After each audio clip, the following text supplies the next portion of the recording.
नीतीश का यूं चले जाना किसी को समझ नहीं आ रहा। कि नीतीश कुमार इस तरीके से एनडीए से निकले थे जैसे कि वो नरेंद्र मोदी के सीक्रेट एजेंट हों। नीतीश कुमार के चले जाने के बावजूद भी इंडिया गठबंधन ढांचे के रूप में है। अच्छा, मुझे बताइए कि ये तो नरेंद्र मोदी की स्मार्टनेस कही जाएगी, लेकिन कांग्रेस इस गेम को समझ नहीं पाई। जैसे आप नहीं समझ पाए, मैं नहीं समझ पाया, कांग्रेस भी नहीं समझ पाई इस गेम को। एक बड़ा सवाल यह है कि क्या अब नीतीश चले गए तो एक जो एक हवा बन रही थी, जिसको मैं कहूँगा हवाई शक कहूँगा, उसको धक्का पहुंचा। इसकी धक्के की भरपाई कैसे करेगा अब इंडिया गठबंधन? ये जो मौजूदा अरेंजमेंट है, ये अरेंजमेंट मई 2024 तक है। लोकसभा के नतीजे आने के बाद में बिहार में फिर से राजनीतिक शक्तियों का संतुलन बदलेगा। ये माना जा रहा है कि लालू के बाद तेजस्वी को भी गिरफ्तार कर लिया जाएगा, जिससे नेता ही नहीं होंगे कोई। ईडी की कार्रवाई होगी और उसमें कोई भी उसके लपेटे में आ सकता है। सरकार की क्या योजना है इसके बारे में तो हम लोग भविष्यवाणी नहीं कर सकते। ये कार्रवाई झारखंड की तरफ भी चल रही है, मुख्यमंत्री गायब है, हेमंत सोरेन। हाँ, वो तो दिल्ली आवास पे अभी ईडी गई थी तो वहां पे सोरेन नहीं मिले। अभय जी, सब बड़े नेता जेल में होंगे, चुनाव ऐसे होगा? लोकतंत्र के लिए तो अभय जी ठीक नहीं है ना कि सब नेताओं को इस तरह बेईमान साबित करने के लिए उनको जेल भेज दो, उनको प्रताड़ित देखिए, करो। एक लंबा प्रोजेक्ट है, चल रहा है। नमस्कार, मैं संजय शर्मा। आप देख रहे हैं 4 PM न्यूज नेटवर्क। आप भी सोच रहे होंगे, मैं भी सोच रहा था कि नीतीश कुमार को अचानक ये हुआ क्या। कोई इतना बड़ा विवाद नहीं था, कोई इतनी बड़ी रणनीति नहीं थी कि आखिर इतनी जल्दी उन्होंने पाला बदला कैसे? क्या खेल था? आज मैं अभय दुबे जी का इंटरव्यू आपको सुनवा रहा हूँ। अभय दुबे जी आप सब जानते हैं, देश के जाने माने बड़े पत्रकार हैं, कई किताबें लिखी हैं, देश के बड़े बड़े टीवी चैनल में आप उनको देखते रहते हैं। राजनीति का, समाजशास्त्र का जितना अध्ययन उन्होंने किया है, शायद ही किसी पत्रकार ने किया। मैंने उनसे विस्तार से बात की है। मैंने उनसे पूछा कि नीतीश का खेल क्या है, और उन्होंने जो खुलासे किए हैं वो आपके होश उड़ा देगा कि नीतीश के पाला बदलने का खेल क्या था। नीतीश किस बात के लिए यहाँ पे इंडिया गठबंधन में आए थे। साथ ही वो बताएंगे कि नीतीश के जाने से इंडिया गठबंधन पर क्या असर पड़ रहा है। और इस तरह सीबीआई और ईडी लगा के जिस तरह लालू यादव से आज पूछताछ हुई है, हेमंत सोरेन को गायब है हेमंत सोरेन, या जिस तरह विपक्ष के नेताओं पे ईडी, सीबीआई, इनकम टैक्स पीछे लग रहे हैं, उसका जनमानस पे क्या असर पड़ता है। चलते हैं सीधे अभय दुबे जी के पास। बहुत शानदार बातचीत है, पूरा सुनिएगा। राजनीति की कुछ गूढ़ बातें आपको पता चलेंगी। चलते हैं अभय जी के पास। स्वागत है अभय दुबे सर आपका 4 PM न्यूज नेटवर्क में। नीतीश कुमार ने तो पूरी देश की पॉलिटिक्स ही चेंज कर दी। एकदम सीन ही गायब हो गया इंडिया गठबंधन का, बिल्कुल जैसे हवा से निकल गई, लोग कह रहे हैं। क्या कारण है नीतीश की एक्टिविटी समझ नहीं पाया इंडिया गठबंधन? कांग्रेस समझ नहीं पाई, या कांग्रेस का कोई ऐसी वजह थी जिससे नाराज होकर नीतीश चले गए? नीतीश का यूं चले जाना किसी को समझ नहीं आ रहा। आपने बहुत देश के राजनेता देखे हैं, राजनीति को बहुत करीब से देखा है। पहले तो ऐसी बातें हुई थी जब नीतीश नाराज हो जाए, लेकिन इस समय तो बिहार में ऐसा चल नहीं रहा था। तो आपको क्या लगता है कि नीतीश अचानक क्यों अपना किनारा करके चले गए? क्या रणनीति होगी इसके पीछे? संजय जी, मुझे ये मानने में कोई संकोच नहीं है कि मैं शुरू से कह रहा था कि नीतीश कुमार अ, इंडिया गठबंधन छोड़कर नहीं जाएंगे। मुझसे बार बार ये सवाल पूछा गया, आपने भी पूछा, हमारे अन्य मित्रों ने भी पूछा, मीडिया में जहां जहां मैं आता हूं वहां पूछा गया, मैंने लिखा भी। मेरा मानना था कि नीतीश कुमार भाजपा विरोध और नरेंद्र मोदी के विरोध की इस दूरी तक जा चुके हैं कि अब वहां से उनका वापस लौटना मुश्किल नहीं है। लेकिन मैं एक बात भूल गया, ये सब सोचते हुए मैं अपनी गलती कबूल करूंगा कि जब नीतीश कुमार ने 2013 में जब नरेंद्र मोदी को प्रधानमंत्री पद का उम्मीदवार बनाया गया था, तो उस वक्त नीतीश कुमार ने कहा था कि अगर नरेंद्र मोदी को प्रधानमंत्री पद का उम्मीदवार बनाया गया तो मैं एनडीए में नहीं रहूंगा। और नीतीश कुमार ने वास्तव में उस वक्त इस्तीफा दे दिया था एनडीए से। वो एनडीए से बाहर निकल आए थे और बाहर निकलकर उन्होंने चुनाव लड़ा। लालू यादव से भी उन्होंने समझौता नहीं किया, लेकिन चुनाव में वो लोग बहुत बुरी तरीके से हार गए क्योंकि कांग्रेस के विरोध में एक तरह की आंधी चल रही थी और नरेंद्र मोदी नए चेहरे थे, लोगों को लग रहा था कि ये आएंगे। उन्होंने नारा दिया था कि अच्छे दिन आएंगे और तरह तरह की जुमलेबाजी की थी, उसका फायदा भी उन्हें हुआ, उन्हें पूर्ण बहुमत प्राप्त हुआ। उसके बाद नीतीश कुमार ने लालू यादव से समझौता किया और उन्होंने नरेंद्र मोदी को विधानसभा चुनाव में हरा दिया। ये सब बातें इतिहास में दर्ज हैं। लेकिन उसके बाद नीतीश कुमार दोबारा फिर नरेंद्र मोदी के साथ चले जाएंगे, उस वक्त मुझे इस बात का अंदाजा नहीं था। लेकिन नरेंद्र मोदी मेरे अंदाजे को उस वक्त भी उन्होंने गलत साबित किया। इस बार चूंकि मेरी इच्छा थी और मुझे अपनी इस इच्छा को कबूल करने में कोई हर्ज नहीं, कोई संकोच नहीं है कि मैं चाहता था कि देश के लोकतंत्र में एक संतुलन कायम हो।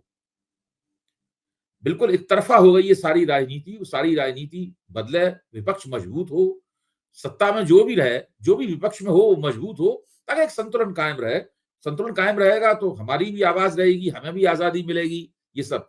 लेकिन नीतीश कुमार ने जिस तरीके से पलड़ा इस बार बदला है, कोई तर्क नहीं है उसका। इसका सिर्फ एक ही तर्क हो सकता है। मैं कॉन्स्पिरेसी थियरी में विश्वास नहीं करता हूं। कभी मैंने ईवीएम के सवाल पे नहीं माना कि ईवीएम की वजह से विपक्ष हारता है। मैं लेकिन इस बार तो मुझे लग रहा है कि नीतीश कुमार इस तरीके से एनडीए से निकले थे जैसे कि वो नरेंद्र मोदी के सीक्रेट एजेंट हो, अंडर कवर एजेंट होकर वो विपक्ष में आए और उन्होंने आके कुछ भाजपा की कड़ी आलोचना की, नरेंद्र मोदी की कड़ी आलोचना की, ये दावा किया कि मैं मर जाऊंगा लेकिन दोबारा भाजपा में नहीं जाऊंगा, भाजपा के साथ नहीं जाऊंगा। कहा है और रिकॉर्ड है उनका कि मैं मर जाऊंगा लेकिन नहीं जाऊंगा। हालांकि इससे पहले उस वक्त वो कह चुके थे मैं मिट्टी में मिल जाऊंगा लेकिन नहीं जाऊंगा, लेकिन फिर भी चले गए। इस बार उन्होंने जुमला बदला, हम लोगों ने उनके ऊपर ज्यादा भरोसा किया, हमारी गलती है। लेकिन बिल्कुल अंडर कवर एजेंट की तरह आए, विपक्ष को उन्होंने नरेंद्र मोदी को हराने की उम्मीद बधाई और इतनी उम्मीद बधाई कि विपक्ष ने उन्हें ही जिम्मेदारी दे दी कि वो सब जगह सब लोगों को जमा करें। कांग्रेस के कहने पर मैं ये मानता हूं कि मल्लिकार्जुन खड़गे, सोनिया गांधी और राहुल गांधी तीनों ने उनके ऊपर विश्वास किया और उन्हें सारे देश में वो गए और विपक्ष को उन्होंने एकत्रित किया। पटना में ही उन्होंने मीटिंग की। उस मीटिंग की आज तस्वीरें दिखाई जा रही हैं कि सब लोग बैठे हुए हैं, ललन सिंह बैठे हुए हैं, नीतीश कुमार बैठे हुए हैं, सब लोग बैठे हुए हैं। और फिर अचानक वो रातों रात बिना किसी प्रोवोकेशन के, बिना किसी उकसावे के, ऐसी कोई वजह नहीं थी। किसी भी काम में थोड़ा बहुत मतभेद वगैरह होते हैं, इतनी बड़ी कोई वजह नहीं थी कि वो पूरी तरीके से विपक्ष को छोड़कर उसी आदमी के खिलाफ चले जाएं जिसके खिलाफ वो पिछले 1.5 साल से पेशबंदी कर रहे थे, विपक्ष के सबसे बड़े प्रतिनिधि बने हुए थे। ये सिर्फ वही आदमी कर सकता है जो कि नरेंद्र मोदी का सीक्रेट एजेंट हो। देखिए, कोई नई संरचना बनती है, उसके 2 रूप होते हैं। एक होता है उसका ढांचा, उसकी संरचना, उसका स्ट्रक्चर। दूसरा होता है उसके जज्बात, उसका सेंटीमेंट, उसकी भावना। नीतीश कुमार के चले जाने के बावजूद भी इंडिया गठबंधन ढांचे के रूप में है, रहेगा। भाई आज भी बिहार में महागठबंधन है, लेकिन नीतीश कुमार के जाने से जो विपक्ष की एकता थी, उसका जो सेंटीमेंट था, उसका जो जज्बा था, उसकी जो भावना थी, उसको बहुत ठेस लगी है। और यही नरेंद्र मोदी चाहते थे कि ऐसा हो, और इसमें नरेंद्र मोदी कामयाब रहे। उनका एजेंट जो उन्होंने विपक्ष के खेमे में भेजा था, जासूसी करके, भीतरघात करके, सैबोटाज करके, दोबारा फिर से उनकी सीक्रेट सर्विस में चला गया है। आपने बहुत अच्छी कही कि एक एजेंट भेजा था, जैसे हम पिक्चरों में देखते हैं कि रॉ का एजेंट गया, सीबीआई का एजेंट गया। आपने नेताओं में भी एजेंट भेजे जा सकते हैं, ये शब्द पहली बार आया। तो क्या देखिए ना, और किस तरीके से आपने हमसे सवाल पूछा कि आप बताइए कैसे समझें इस बात को। देखिए, वो अभी तक इस बात का नीतीश कुमार भी कोई प्रमाण दे पाने में असमर्थ रहे हैं कि उनके आरजेडी के साथ में कोई बड़े मतभेद थे। ये बात कहना कि साहब किसी पोस्टर में जब लोगों को नौकरियां बढ़ रही थी, शिक्षकों को नौकरियां बढ़ रही थी, तो पोस्टर में तेजस्वी यादव का चेहरा नहीं था, नीतीश कुमार का चेहरा था, इसलिए तेजस्वी यादव और उनके बीच में मतभेद हो गए। ये कोई बहुत बड़ी ऐसी बात थोड़ी ना इसके लिए आप पाला बदल के दोबारा चले जाए। आप सोचिए, इस पे किसी बात पे, किसी निर्णय पे, प्रशासनिक बात पे कुछ हो गया, इधर उधर हो गया, ये वो बात थोड़ी ना है। या हमको संयोजक नहीं बनाया, अरे भाई आपको संयोजक नहीं बनाया तो कितना जिस ऑनलाइन मीटिंग में जो 13 जनवरी को हुई थी, जिस ऑनलाइन मीटिंग में इनका संयोजक के नाम के रूप में नाम प्रस्तावित हुआ और राहुल गांधी ने खड़े होकर कह दिया कि ममता बनर्जी से और हम पूछ लेते हैं, क्या नीतीश कुमार को ये नहीं दिखा कि ममता बनर्जी के अलावा इंडिया गठबंधन का हर सदस्य, हर घटक दल इनको संयोजक बनाने के पक्ष में था? क्या नीतीश कुमार को ये नहीं दिखा कि कांग्रेस ने मल्लिकार्जुन खड़गे के नाम का भी आधिकारिक ऐलान नहीं किया और शर्त रखी कि जब तक नीतीश कुमार के नाम पर सहमति नहीं होगी तब तक हम मल्लिकार्जुन खड़गे का नाम भी सभापति के लिए आधिकारिक रूप से घोषित नहीं करेंगे? इसलिए ये कहना कि हमारा वहां विरोध हो रहा था, ये सारी बातें गलत हैं। मेरा तो मानना है कि इनको अगर संयोजक बना दिया गया होता ये तब भी चले जाते वापस। तो इनको एक संयोजक अगर बना दिया गया होता तब भी चले जाते, क्योंकि यही इनका एजेंडा था। इसी एजेंडे को लेके आए थे, इन्होंने अपना काम पूरा किया और उसके बाद वापस चले गए। अब फिर नरेंद्र मोदी के साथ खड़े हुए। अच्छा, मुझे बताइए कि ये तो नरेंद्र मोदी की स्मार्टनेस कही जाएगी, लेकिन कांग्रेस इस गेम को समझ नहीं पाई। जैसे आप नहीं समझ पाए, मैं नहीं समझ पाया, कांग्रेस भी नहीं समझ पाई इस गेम को। कांग्रेस बिल्कुल नहीं समझ पाई। अगर कांग्रेस समझ पाई होती तो सोनिया गांधी ऐसी तजुर्बेकार नेता और मल्लिकार्जुन खड़गे जो उनसे भी ज्यादा तजुर्बेकार हैं, राहुल गांधी तो मान लीजिए चलिए युवा हैं, वो इतने तजुर्बेकार भी नहीं है इस तरह की दांव घात वाली राजनीति में, लेकिन ये दोनों तो नहीं समझ पाए। लेकिन मुझे लगता है कि कहीं ना कहीं ममता बनर्जी और अरविंद केजरीवाल ने इसको समझ लिया था। आप देखिए, अगर इंडिया गठबंधन के सारे नेताओं को आप देखिए तो ये दो नेता ऐसे थे जो कि इस बात में उनको संदेह था कि ये आदमी इंडिया गठबंधन में नहीं रहेगा अंततः। इसलिए शुरू से ही इनके संयोजक बनने के प्रति इनके अंदर एक तरह की इन्हें आपत्ति थी। इन्होंने खुल के उस तरीके से हाँ नहीं की जिस तरीके से सीपीएम वाले कर रहे थे या और दूसरी क्षेत्रीय शक्तियां कर रही थी। रहे हैं आप, बिल्कुल ठीक कह रहे हैं, इस तरह की हाँ नहीं करी। लेकिन एक बड़ा सवाल ये है कि क्या अब नीतीश चले गए तो एक जो एक हवा बन रही थी, जिसको मैं कहूँगा हवाई शक कहूँगा, उसको धक्का पहुंचा। इसकी धक्के की भरपाई कैसे करेगा अब इंडिया गठबंधन? देखिए, बिहार के अंदर अभी भी मैं मानता हूं कि लालू यादव की पार्टी बहुत जम के चुनाव लड़ेगी, महागठबंधन जम के चुनाव लड़ेगा। जातिगत जनगणना में आया है कि करीब 15% के आसपास बिहार में यादव है, और अगर यादवों और मुसलमानों को मिला लिया जाए, जो MY समीकरण मिला लिया जाए, तो वो 30% से ऊपर निकल जाते हैं। उसके बाद में लालू यादव के पास और भी बिरादरियां हैं, वो लोग बहुत जम के मुकाबले। ध्यान रखने की बात है कि पिछले विधानसभा चुनाव में अकेले दम पर आरजेडी ने सबसे बड़े दल के रूप में उभरने में कामयाबी हासिल की थी। ये सही है कि विधानसभा का चुनाव लोकसभा के चुनाव में उस तरह उसका अनुवाद नहीं होता, ऐसा नहीं जितनी सीटें मिली उस तरह हो।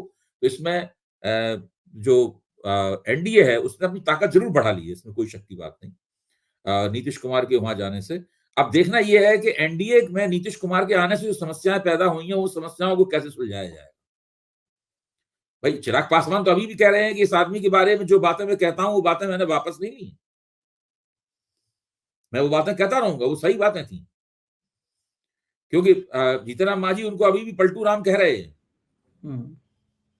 और उपेंद्र कुशवाहा को भी ये अच्छा नहीं लगा इनका आना। मदन सहनी और मुकेश सहनी को भी उनका आना अच्छा नहीं लगा। तो कम से कम जब 2019 में चुनाव लड़ा था तो एनडीए में केवल तीन शक्तियां थी। जनता दल यूनाइटेड, भारतीय जनता पार्टी और लोक जनशक्ति पार्टी रामविलास पासवान की। इन तीनों के बीच में सीटों का बंटवारा हो गया था। 17 सीटें नीतीश ने लड़ी थी, 17 सीटें नरेंद्र मोदी ने लड़ी थी और 6 सीटें रामविलास पासवान ने लड़ी थी। इन सब ने मिलकर 39 सीटें जीत ली थी। एक सीट ये लोग नहीं जीत पाए थे।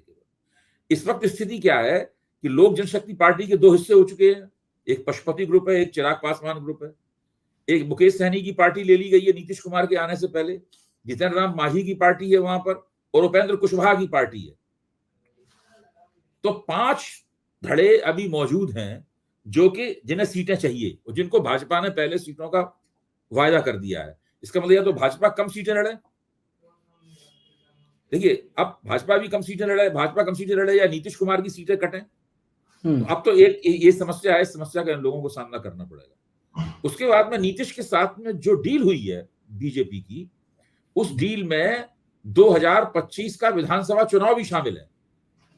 कहा जा रहा है कि नीतीश कुमार को भाजपा ने इस बात पर मना लिया है कि ये लोकसभा में सीटें कम ले लेंगे लेकिन विधानसभा में ये सीटें ज्यादा लेंगे। मुझे तो शक है कि विधानसभा तक ये लोग ये और बीजेपी साथ साथ चलेंगे भी।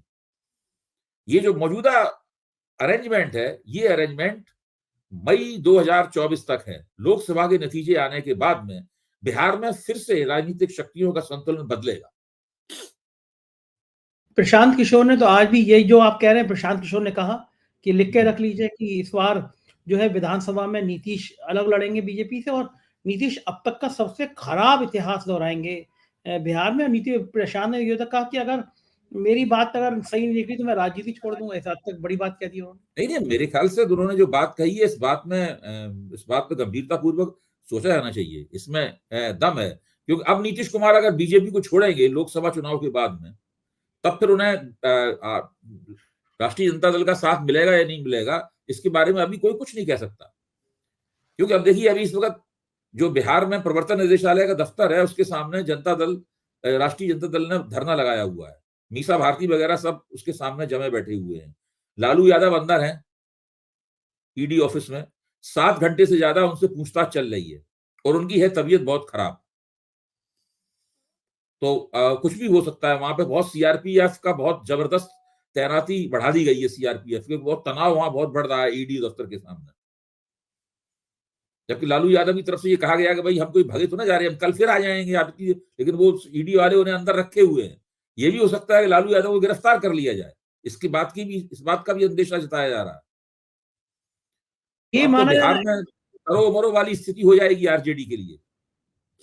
ये माना जा रहा है कि लालू के बाद तेजस्वी को भी गिरफ्तार कर लिया जाएगा, जिससे नेता ही नहीं होंगे, क्योंकि तेजस्वी माहौल बना देते हैं। विधानसभा चुनाव में देखा हमने, जो बिल्कुल तेजस्वी बिल्कुल, देखिए ये सब लोग जिस तरह सरकार जाते ही अगले दिन ईडी ने लालू को बुला लिया, उससे ये लगता है कि ईडी अब बहुत ज्यादा तेजी के साथ ईडी की कार्रवाई होगी और उसमें कोई भी उसके लपेटे में आ सकता है। सरकार की क्या योजना है इसके बारे में तो हम लोग भविष्यवाणी नहीं कर सकते, लेकिन काफी कुछ होने वाला है। अगर तेजस्वी को भी गिरफ्तार कर लिया जाता है तो हम्म। राष्ट्रीय जनता दल पे इसका नुकसान होगा या सहानुभूति इसको ज्यादा नुकसान नहीं होगा। मिलेगी? देखिए, राष्ट्रीय जनता दल का जो सामाजिक आधार है वो बहुत मजबूत है। लालू यादव को जेल भेज दिया गया चारा घोटाले में, हम सब लोग मानते थे कि अब राष्ट्रीय जनता दल का क्या होगा, लेकिन देखिए तेजस्वी यादव ने कितना जबरदस्त नेतृत्व किया और अगला चुनाव जीतते जीतते बचे, सबसे बड़े दल के रूप में उभरे। भाजपा से भी 1 सीट उनकी ज्यादा है। अब उनके पास बहनें हैं, तो मीसा भारती हैं और लोग हैं, वो लोग नेतृत्व करेंगे। मेरे ख्याल से लालू प्रसाद यादव के परिवार का कोई और सदस्य उनका नेतृत्व करने के लिए आ जाएगा सामने। अगर वो लोग जेल जाएंगे बाप बेटे, तो उनके प्रति हमदर्दी की लहर भी उमड़ेगी। ये कार्रवाई झारखंड की तरफ भी चल रही है, मुख्यमंत्री गायब है, हेमंत हाँ, सोरेन। वो तो दिल्ली आवास पे अभी ईडी गई थी तो वहां पे सोरेन नहीं मिले। तो ये तो पहली बार ऐसा देखिए, हो रहा है कि अभी तो ईडी के सामने पेश हुए थे, बहुत लंबी पूछताछ उनसे भी हुई थी। बीजेपी वाले तो साफ कह रहे हैं कि सोरेन की गिरफ्तारी भी तय है, होने ही वाली है। शायद क्या, सोरेन को पहले से खबर लग गई होगी कि हमारी गिरफ्तारी करने आएंगे तो हम नहीं मिलेंगे ना। तो अभय जी, सब बड़े नेता जेल में होंगे, चुनाव ऐसे होगा? ये तो हम लोग बहुत दिनों से इस संभावना के ऊपर गौर कर रहे हैं। देखिए, मनीष सिसोदिया जेल में है, संजय सिंह जेल में है, अरविंद केजरीवाल को जेल भेजने की तैयारी है, लालू यादव को जेल भेजने की तैयारी है, तेजस्वी यादव को जेल भेजने की तैयारी है, सोरेन को जेल भेजने की तैयारी है। बहुत बड़े पैमाने पे जेल भेजने की तैयारियां हैं लोगों को।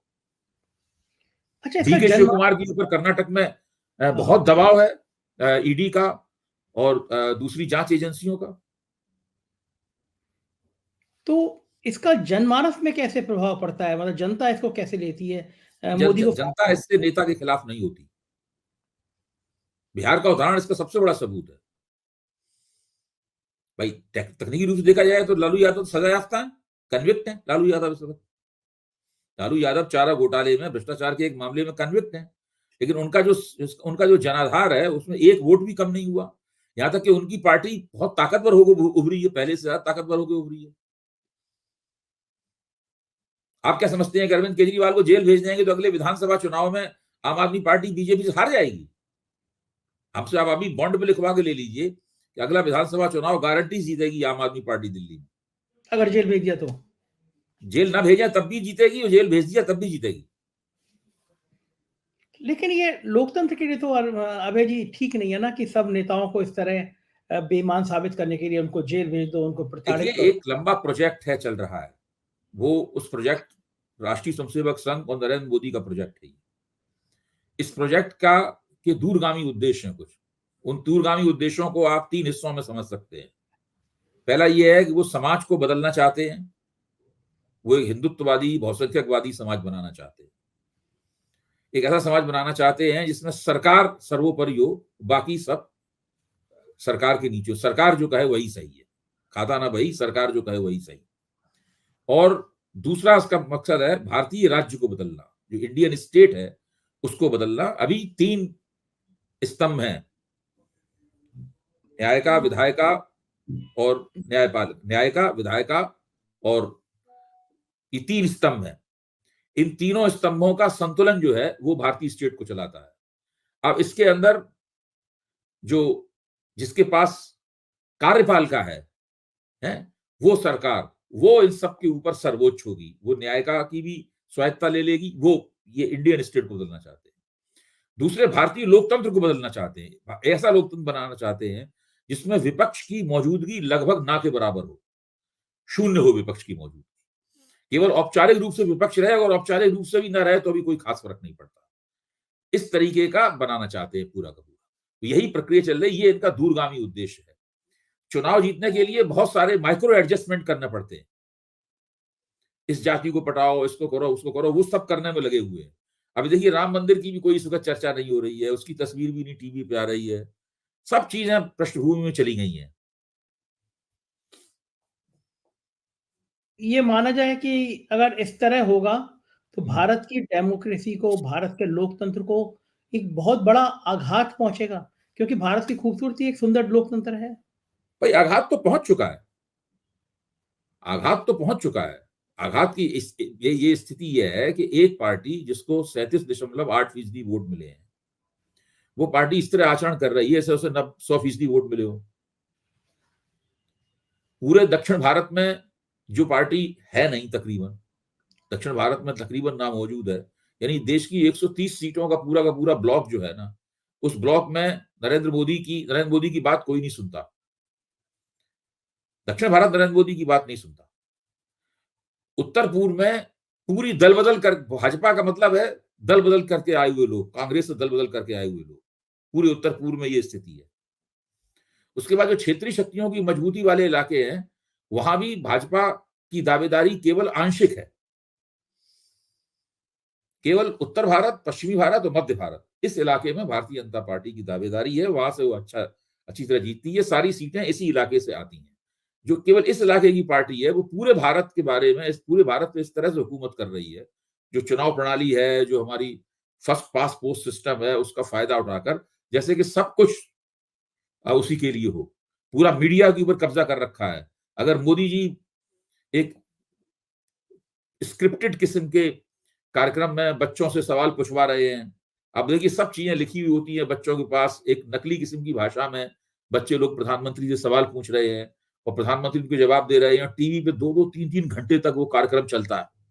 तो आप टीवी एंकरों से कभी बात कीजिए, तो टीवी एंकर मुस्कुरा के निजी बातचीत में कहते हैं कि सबसे बड़े एंकर, सुपर एंकर हैं नरेंद्र मोदी। तो नरेंद्र मोदी आ जाते हैं, उनका भाषण शुरू हो जाता है, तो सबके एंकरों के कार्यक्रम रोक दिए जाते हैं। बिल्कुल ठीक बात है। मुझे लगता है कि एक बात मैं मजाक में कहूं कि जो एक टीवी चैनल है, इसमें मैं अक्सर जाता हूं, तो उसमें एक कार्यक्रम होता है, सास बहू और साजिश। वो बड़ा मशहूर कार्यक्रम है, उसकी टीआरपी बहुत ऊंची रहती है। तो वो ही एकमात्र कार्यक्रम है नरेंद्र मोदी की टक्कर ले सकता है। सास बहू साजिश नहीं बंद होता, कोई भी आए, लेकिन बाकी सारे कार्यक्रम नरेंद्र मोदी के आने में बंद हो जाते हैं। हम लोग जब जाते हैं वहां पे, तो हम लोग बैठे रह जाते हैं, नरेंद्र मोदी शुरू हो जाते हैं, हम लोग आराम से बैठते हैं कि भाई इनको सुनना है हमें। बहुत सही बात है। एक आखिरी सवाल, नीतीश के आने के बाद क्या इंडिया गठबंधन की कुछ उम्मीदें बची हैं या अब खत्म हो गई? देखिए ये सब इस बात पर निर्भर, देखिए अब इंडिया गठबंधन राज्यों में किस तरीके से अपना बंदोबस्त करेगा इसके ऊपर निर्भर है। अगर राज्यों में इंडिया गठबंधन ने अच्छा बंदोबस्त किया तो इंडिया गठबंधन का प्रदर्शन अच्छा रहेगा। मैं कहता हूं इंडिया गठबंधन के ढांचे को इतना नुकसान नहीं हुआ है। ढांचा तो वैसे कि बिहार को छोड़ के बाकी किसी जगह कोई नुकसान नहीं हुआ है। बिहार में नुकसान हुआ है ढांचे को, नीतीश का तो किसी दूसरे राज्य में कोई प्रभाव नहीं था। इंडिया गठबंधन के सेंटीमेंट को नुकसान हुआ है, एकता का जो जज्बा था, एकता की जो भावना थी, उसको नुकसान हुआ है। बिल्कुल ठीक कह रहे हैं आप। बहुत बहुत शुक्रिया अभय जी, राजनीति की इतनी गूढ़ बातें हमको समझाने के लिए। Thank you. सुना आपने, ये तो अभय दुबे जी साफ साफ कह रहे थे कि एक एजेंट की तरह, मोदी के एजेंट की तरह नीतीश कुमार आए थे इंडिया गठबंधन में और अपना काम करके चले गए। पूरी फिल्मी कथा जैसी लगती है, लेकिन राजनीति है। मुझे जरूर बताइएगा ये बातचीत कैसी लगी। ज्वाइन कीजिएगा, सब्सक्राइब करिएगा, प्यार बनाए रखिएगा। शुक्रिया। Thank you.